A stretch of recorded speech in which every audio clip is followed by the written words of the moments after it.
Hey, welcome back, mathematicians. Today we're going to talk about triangle midsegment, right? So going along with our triangle videos here, triangle midsegment has to do with the midpoints of a triangle. So if we look at this first triangle right over here, we see that we've split this triangle into two sections, right? And DE is going to be our midsegment line. So you can see on the side AB that point D bisects, right? Cuts AB in half, right? And how do we know that? We have these two marks here that says that this line is the same as this line. Same thing over here for E. E is going to be the midpoint of BC, right?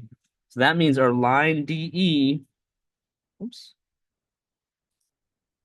That means line DE is going to be our triangle midsegment, right? And we can actually get a lot of information out of this. So um, these two lines, right? Line DE and line AC here are actually going to be parallel lines, right? This guy is going to be parallel to this guy, right? So DE is parallel to AC, and actually AC is going to be double the size of DE, or we can also say that as DE is going to be half the size of AC, right? So I wrote that down here. So that's what this one says. These two lines are parallel, and that AC is double D, right? So we could also say a few other things, right? So if we look at this first example here, and we think about like, if we look at XY, right? XY, and we say what's parallel to XY? It's going to be QS. Those two things are going to be parallel, right? So that's that guy. All right, let's look at the different WY, right? So where's WY? WY is right here. So use a highlighter to help you out. WY is going to be parallel to which line? Well, I can see it's right there. So WY is going to be parallel to QR, right? Now it's a good opportunity to pause, right? Try it out for yourself. WX. So let's find WX in our mess of triangles groups. WX is parallel to which line? Well, it's the only one that's left. I want to say this guy is RS, right? Or SR. Doesn't matter. Either way is good. All right. Let's move on to the next one. And again, try it out yourself. I'm gonna fill in half of it for you. And remember that lines, you could say it either way. So again, try it out on your own, right? JL, I see JL right here. JL is parallel to line GH, right? And then JK is right there. JK is parallel to FH. And KL right here is going to be parallel to GF or FG, right? So either way you can say it, it'll work out.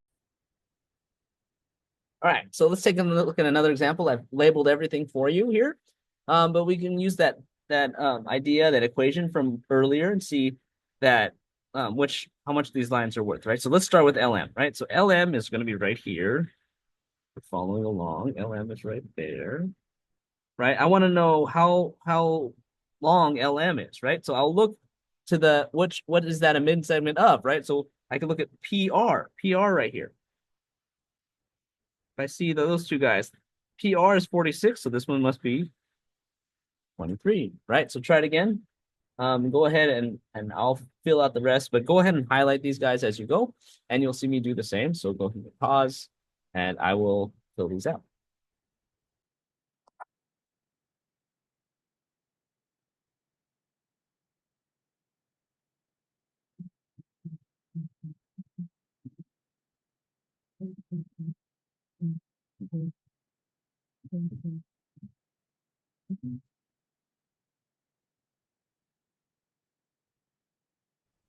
And if you have questions about MR, make sure you ask in class. It is only half the science, so if QR is 34, then MR is half of that. Let's look at another example. So again, I've labeled stuff based upon what they gave me. Again, we're assuming that F, G, and H are all midpoints, right? So I know that my mid segment triangle theorem works.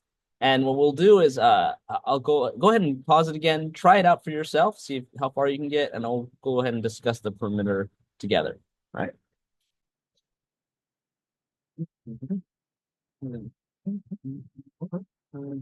Okay, so the perimeter is going to be the all the outer edges added together, right? If we forgot. So we said that DE is 18 and CE is 14. So I'm going to add all those three together. And let's look at another example.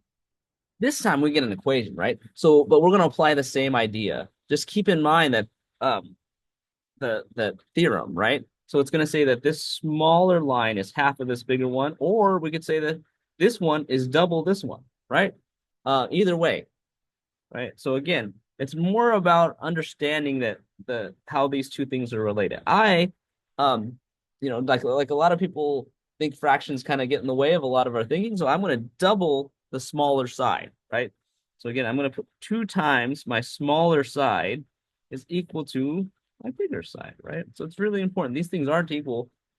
2 times this side is equal to this side. So then I just got to solve for x. So let's figure out what x is.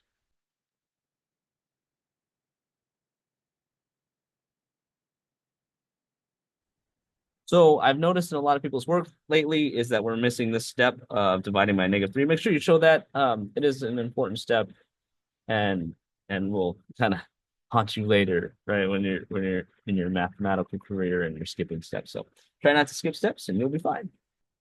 There's another example. Again, I really recommend that you try it out by yourself to make sure that you're on the right track. At least try like maybe one step ahead, and that way you're actually testing yourself so that you don't have to test yourself on the test. That's um at that point I'm seeing what you know. So try it out and see if you got the right steps. You can pause it at any time. I'm gonna double the smaller side. You can put half in front of the bigger side if you want to. It's all the same thing.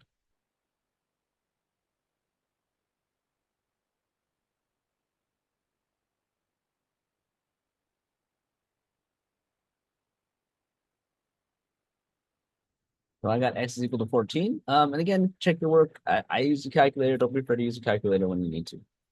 I'm gonna go ahead and do this one. And then what I want you to do is try the next one on your own. Okay.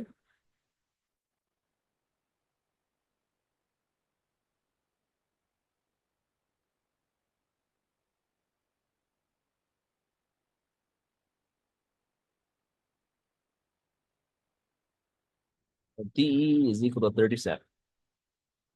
Again, try this one on your own.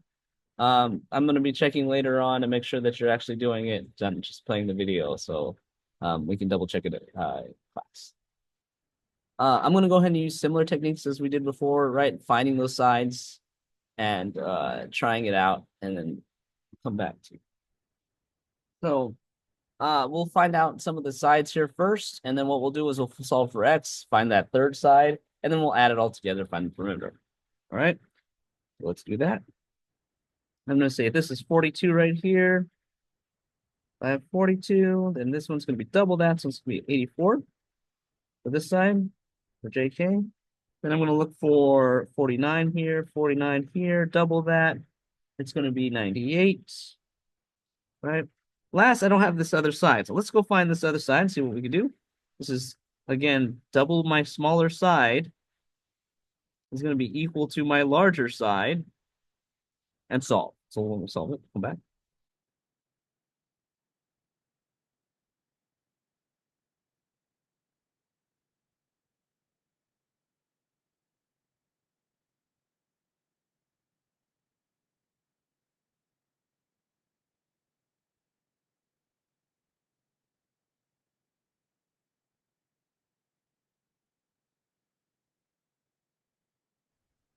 So 276. Check your answer, make sure it works. What we notice about 10 is that we're switching it up a little bit, right? So then this time we have we have angles here, right? So the funny thing about mid-segment theorem is that it actually helps us find those angles. So this is how we're going to do it. So what I'll remember about my mid-segment theorem is that I actually have parallel lines here, right? So I have this line right here. It's parallel to this line right here because we're using that mid-segment theorem, right? So what I could do is I can look at my other other points here and see that, oh, I have a 59 here. If those lines are parallel, I could look at my corresponding angles. So angle 4 must be 59, right? So those are going to be the same angles because we're talking about a transversal over those parallel lines if we just extend this line right here, right? So what I also notice is that for angle 5, right, I have supplementary angles there. So that is going to tell me that angle 5 is going to be related to 59. So again, hopefully we remember how 59 from 180 gives us 121. So angle 5 here is going to be 121, right? So then I can look for some more angles, right? I'm going to use a similar method for this angle and angle 2 here. This is another supplementary angle, so we could use that idea and subtract it from 180 as well. 53. 3, right? And then I'm going to use the last couple of the triangle sum theorem for the angle 3 and then for angle 1 as well, right? The triangle sum theorem tells me that this guy is going to be 68 and this guy is going to be 3, right? So it's a matter of just finding those angles and seeing how they're related. All right, let's try another one. In fact, let's go ahead and have you try this on your own. Pause it for a second and I'll review the answers a little bit. Make sure you show your work because again, it's more about your learning than if you get the right answer, right? So you want to try it out on your own.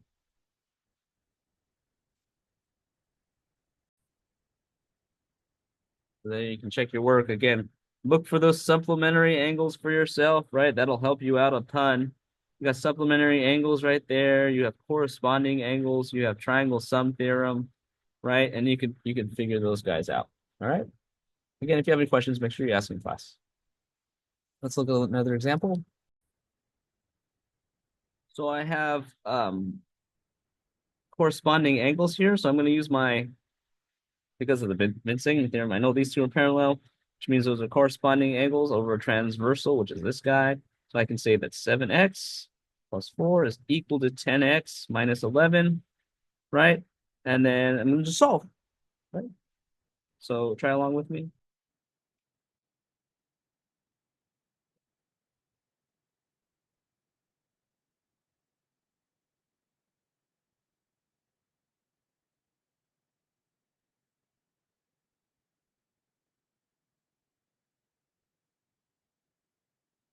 And I got the value is equal to 5. This one we'll have to remember that again, we have parallel lines here, right? So I have a parallel line there and parallel line right there. And remember, here's the tricky part, that this angle is going to be the same as this, or yeah, it's going to be the same as that angle. What does that mean? Well, if I add up the blue angle plus this other angle right here, let's make it green. If I add blue plus green, so blue plus green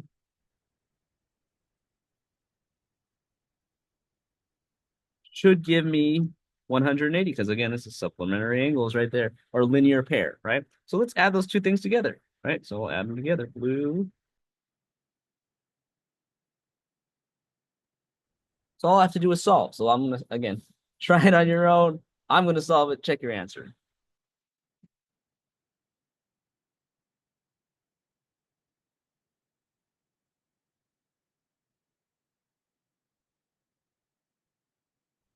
Got 13. Let's try another one. Those are going to be corresponding angles, right? So again, I'm going to use my mid-segment triangle theorem and know that since they're mid-segments, I can say that those two are parallel. I have corresponding angles here. So again, I see that this guy is the same as this guy because it's a transversal over parallel lines. So I'm going to set those things equal to each other. 9x plus 2 is equal to 15x plus or minus 52. And just go ahead and solve. You guys are really good at this. I'm sure you could do it. Try it out.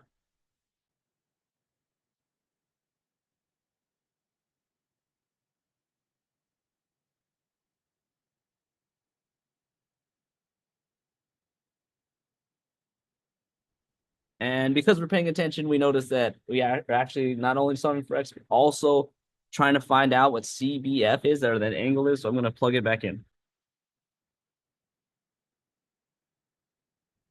And I get 83.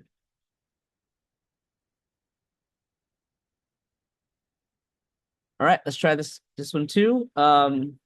Again, it's a similar to one we've already seen before. I'm gonna say, hey, look at, well, first things first, right? Let's see. Parallel lines right here. Boom, boom. Those are parallel. Therefore, green and green are the same. Well, if I have green and I have blue right here, then blue plus green is going to be 180. So I'm going to set up my equation. Right? Again, the hope is that you're like one step ahead of me, right? The hope is that you're always one step ahead of me, um, thinking about how these things are related, how they work, because that way you can do it on your own. And that's ultimately the goal. All right, I'm going to solve, catch up with you in food.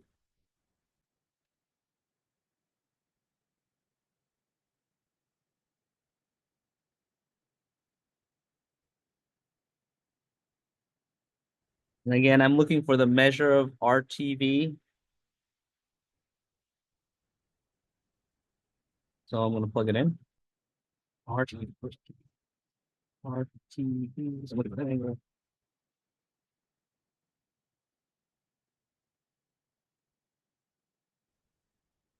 All right. Thanks for watching. I'll catch you on the next video.